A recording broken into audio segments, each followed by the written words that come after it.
Assalamualaikum warahmatullahi wabarakatuh. Perkenalkan, nama saya Naila Syahrani dengan NPM 2010011211023 dengan prodi manajemen, dosen pembimbing Bu Helmawati SEMSI, mata kuliah makroekonomi, Fakultas Ekonomi dan Bisnis Universitas Bung Hatta. Baiklah, saya akan mempresentasikan tentang ruang lingkup makroekonomi. Baiklah, saya akan memulainya.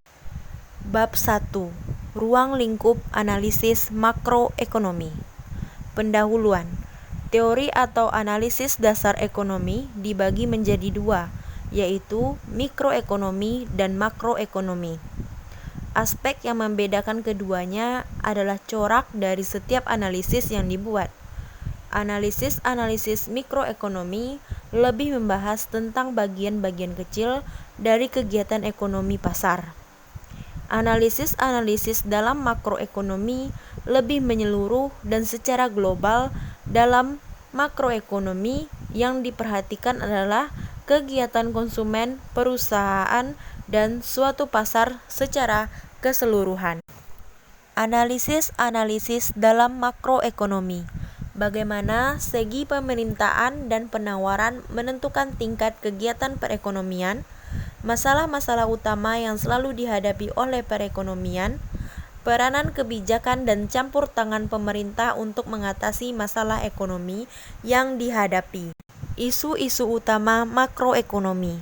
Pertama, apakah jenis barang dan jasa yang akan diproduksikan? Kedua, bagaimanakah cara memproduksikan barang dan jasa yang dibutuhkan? Yang ketiga, untuk siapakah barang dan jasa diproduksi? Analisis mazhab klasik. Mazhab klasik dipelopori oleh Adam Smith pada tahun 1732 sampai 1790 yang tercermin dalam bukunya yang diterbitkan pada tahun 1776 dengan judul An Inquiry into the Nature of the Cause of the Wealth of Nation, dianggap sebagai ibu dari kelahiran ilmu ekonomi. Prinsip utama dalam mazhab klasik adalah kepentingan pribadi, self-interest, dan semangat individualisme. Kepentingan pribadi merupakan kekuatan pendorong pertumbuhan ekonomi dan kekuatan untuk mengatur kesejahteraannya sendiri. Berdasarkan prinsip tersebut, para penganut mazhab klasik percaya bahwa sistem ekonomi liberal atau sistem di mana setiap orang betul-betul bebas untuk melakukan kegiatan ekonomi apa saja bisa mencapai kesejahteraan masyarakat secara otomatis. Sistem ekonomi liberal di mana campur tangan pemerintah dalam kegiatan ekonomi sangat kecil atau dapat dianggap tidak ada. Menurut mazhab klasik, dapat menjamin tercapainya. Pertama, tingkat kegiatan ekonomi nasional optimal. Yang kedua, alokasi sumber daya, baik sumber daya alam maupun faktor-faktor produksi lainnya di dalam berbagai kegiatan ekonomi secara efisien. Perkembangan teori makroekonomi. John Maynard Keynes pada tahun 1929 sampai 1933 terjadi adanya The Great Depression, yaitu kejadian di mana negara-negara di seluruh dunia mengalami masalah ekonomi. Angka pengangguran meningkat, output ekonomi berkurang, investasi merosot tajam. Keadaan ini membuat hipotesis mengenai ekonomi klasik pun dipertanyakan, karena paham ekonomi klasik hanya tergantung oleh mekanisme pasar. Keadaan ini mendorong seseorang ahli ekonomi terkemuka di Inggris yang bernama John Maynard Keynes menemukan pendapat dalam buku John Maynard Keynes, The General Theory of Employment, Interest and Money. Buku dari John Maynard Keynes ini menjelaskan dua hal pokok. Hal pertama yang dibahas dalam buku tersebut adalah kritik terhadap kelemahan teori klasik yang selama ini dipakai oleh para ahli ekonomi. Teori ekonomi klasik hanya menekan kepada sisi penawaran, Hal kedua dari isi buku tersebut mengenai faktor utama yang menentukan prestasi ekonomi dalam suatu negara dan cara pemulihan perekonomian dengan memasukkan peranan pemerintah pada perekonomian. Kesimpulannya, perlu adanya pembaharuan dalam sistem ekonomi. Keynes berpendapat pengeluaran agregat, yaitu pembelanjaan atas barang atau jasa dari masyarakat, sangat berpengaruh terhadap suatu negara. Keynes berpendapat perlu adanya perubahan radikal dalam ilmu ekonomi. Pertama, perlunya memasukkan unsur agregat makro dalam sistem ekonomi. Yang kedua, perlunya peranan pemerintah dalam analisis ilmu ekonomi untuk membuat analisis kebijakan, policy analysis. Ketiga, perlunya studi empiris dalam teori ekonomi. Komponen-komponen pengeluaran agregat terbagi atas 4. Yang pertama, pengeluaran rumah tangga.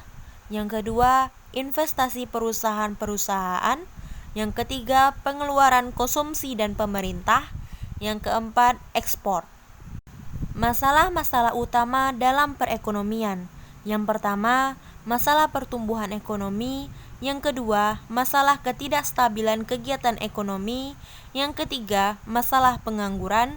Yang keempat, masalah inflasi. Yang kelima, masalah neraca perdagangan dan pembayaran.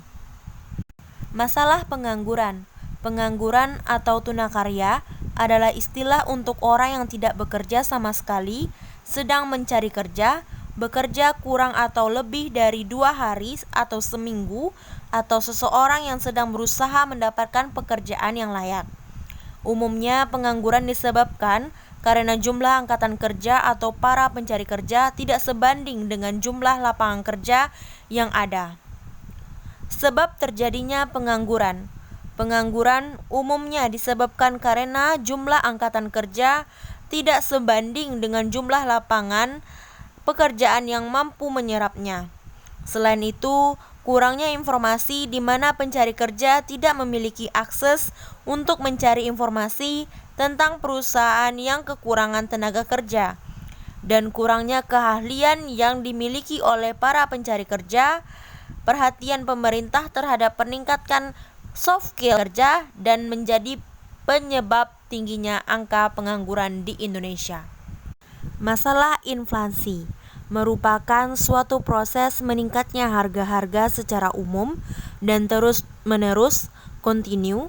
Kenaikan harga dari 1 atau 2 barang saja tidak dapat disebut inflasi, kecuali bila kenaikan itu meluas atau mengakibatkan kenaikan harga pada barang lainnya. Inflasi berkaitan dengan mekanisme pasar yang dapat disebabkan oleh berbagai faktor, antara lain konsumsi masyarakat yang meningkat, berlebihnya likuiditas di pasar yang memicu konsumsi, bahkan spekulasi, sampai termasuk juga akibat adanya ketidaklancaran distribusi barang.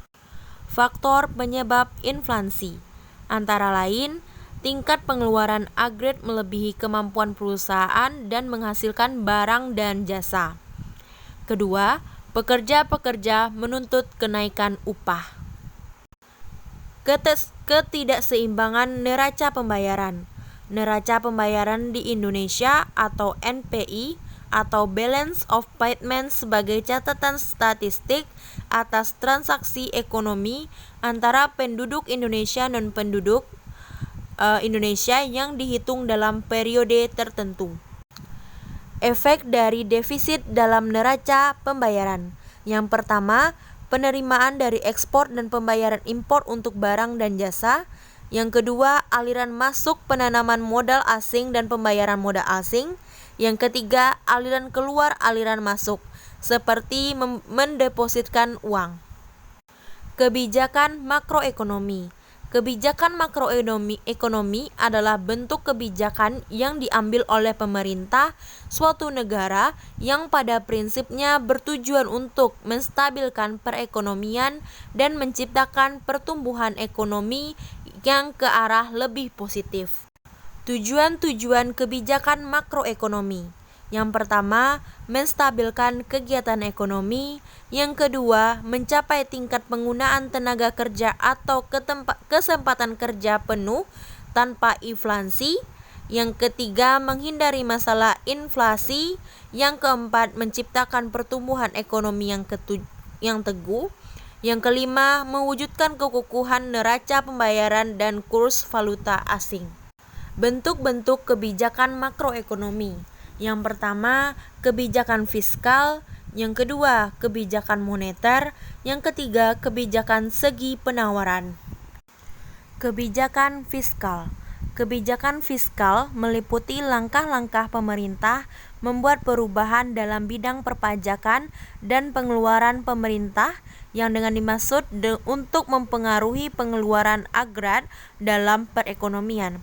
Menurut pandangan Keynes, kebijakan fiskal adalah sangat penting untuk mengatasi pengangguran yang relatif serius. Melalui kebijakan fiskal, pengeluaran agregat dapat ditambah dan langkah ini akan menaikkan pendapatan nasional dan tingkat penggunaan tenaga kerja. Di bidang perpajakan, langkah yang perlu dilaksanakan adalah mengurangi pajak pendapatan. Pengurangan pajak tersebut akan menambah kemampuan masyarakat untuk membeli barang dan jasa dan akan meningkat pengeluaran agregat. Seterusnya, pengeluaran agregat dapat lebih ditingkatkan lagi dengan cara menaikkan pengeluaran pemerintah untuk memberi barang dan jasa yang diperlukannya maupun untuk menambah investasi pemerintah. Kebijakan moneter. Kebijakan moneter meliputi langkah-langkah pemerintah yang dilaksanakan oleh Bank Indonesia untuk mempengaruhi atau mengubah penawaran uang dalam perekonomian atau mengubah suku bunga dengan maksud untuk mempengaruhi pengeluaran agregat. Dalam suatu komponen dari pengeluaran agregat adalah penanaman modal investasi oleh perusahaan-perusahaan. Suku bunga tinggi akan mengurangi penanaman modal, dan apabila suku bunga rendah lebih banyak, penawaran modal akan dilakukan. Dengan demikian, cara yang dapat dijalankan pemerintah untuk mempengaruhi pengeluaran agregat adalah dengan mempengaruhi penanaman modal. Kebijakan segi penawaran. Kebijakan segi penawaran adalah kebijakan pendapatan income policy, yaitu langkah pemerintah yang bertujuan untuk mengendalikan tuntutan kenaikan pendapatan kerja. Tujuan ini dilaksanakan dengan berusaha mencegah kenaikan pendapatan yang berlebihan. Pemerintah akan melarang tuntutan kenaikan upah yang melebihi kenaikan produktivitas pekerja. Kebijakan seperti itu akan menghindari kenaikan biaya produksi yang berlebihan. Baiklah, hanya itu yang dapat saya sampaikan. Apabila terjadi kesalahan dan kekurangan, saya mohon maaf. Waalaikumsalam. Terima kasih atas perhatiannya.